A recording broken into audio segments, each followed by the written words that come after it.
On today's episode of Forever Home, we're going to be taking a look at house wrap and the step flashing for the shingles and how those pieces have to go together to ensure that you don't have leaks inside your house. Let's go check it out.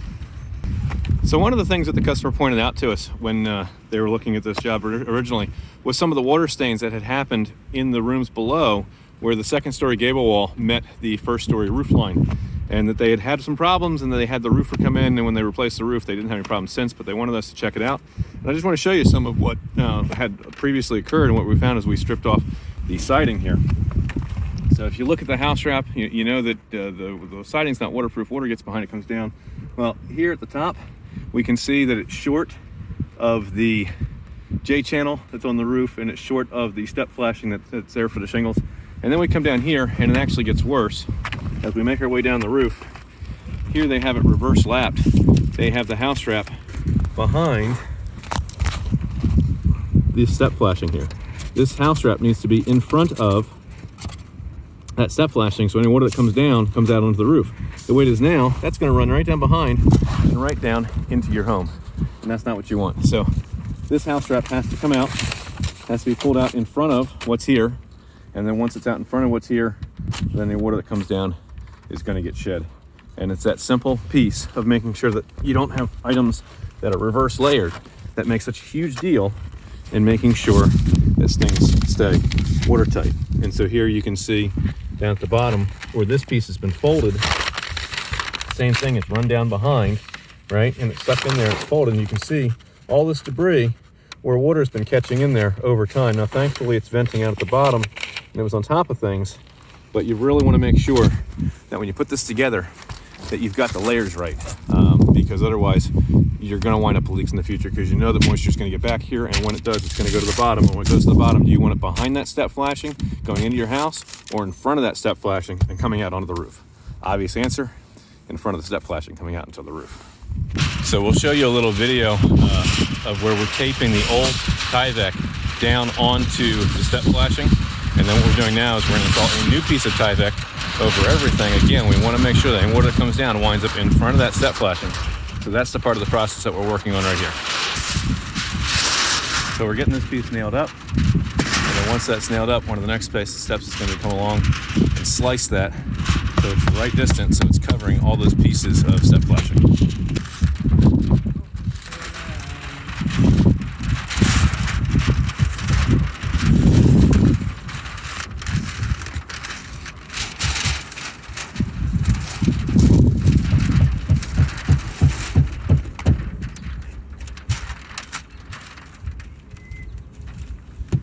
So now you can see all the water that's going to come down that 𝗗𝘂𝘀 is going to wind up in that J channel and heading down towards the bottom. And so long as you make sure that corner post isn't too tight against the shingles down at the bottom, all that water is going to get out the bottom and do what it needs to do.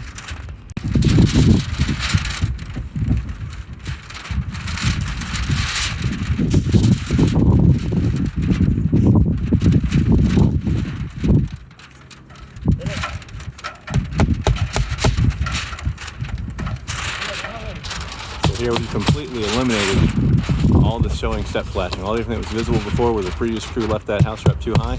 We've got this run down all the way in the J channel. Any water that comes down has to wind up in that J channel and flow out to the bottom.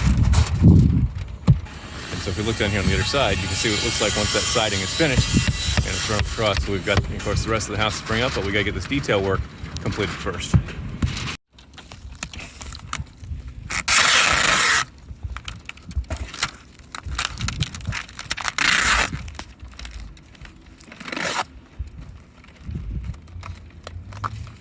Now here's a spot where we can show you some of the detail going in on the top of the window.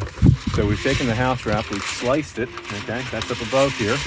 We've got the window set in, and there's adhesive goop behind the nail flange up top here.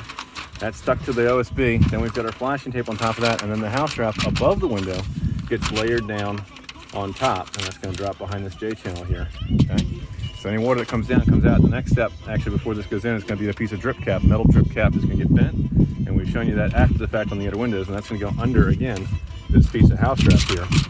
And then it comes down, comes out, over, forces it out, and that'll be on this piece. And then the last piece that goes on top is the J channel, which gets connected. So I found a place out of the wind where I can show you the head flashing that goes on top.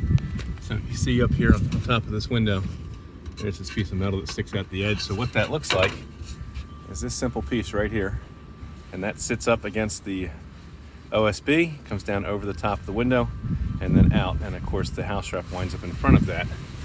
So that any water that comes down is gonna wind up coming out on the face of the front of the window, so that we can make sure that we get good solid drainage all the way out when this goes through. So what we're really looking for here is any water that comes down that house wrap winds up in front of this, out on top of the drip cap, and then out over the front edge of the window. And that's gonna help make sure that everything stays dry inside.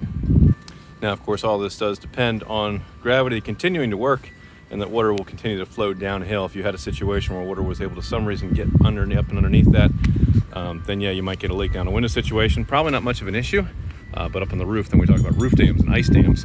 That's where some things, where that happens, where you create a barrier or something freezes, and the water backs up and starts to flow back uphill. That's when you're gonna have a leak inside. But with all the different pieces that we've put in to designing how these windows are being installed, with the house wrap into the opening, creating that drain cavity on either side, using the foam backer rod on the innermost part of this window, sealing that and making that on the back side our air barrier. That's going to prevent wind from being able to blow any kind of water back up and underneath, because it's a pressurized cavity. There's nothing back there that it can get to. If these windows ever did leak at the top or around the side, if something ever got in past not only the flashing tape, but also the adhesive sealant behind the nailing flange, got into that drain cavity on the other side of the window, it would have a straight path down to the bottom, in under the sill, out that nailing flange, and then of course down and on to the next piece of siding.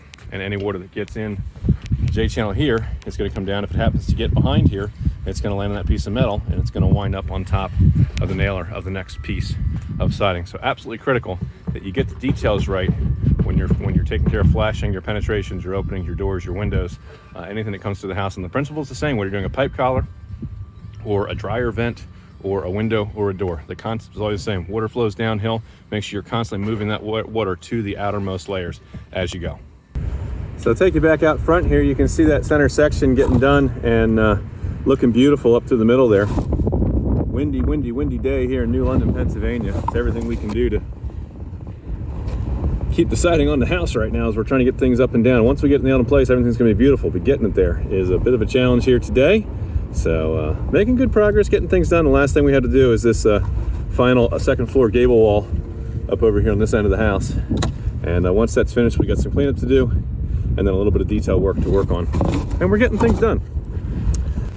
So what problem can we solve for you? Cope-Built is your full service construction and renovation company in the Pennsylvania home improvement contractor number 88078. There's nothing we don't do. Roofing, siding, windows, doors, decks, all your finished basements, bathrooms, kitchen renovations, and of course the plumbing, electrical, drywall stuff that annoys you inside the house. Build your custom dream home. In addition, a garage.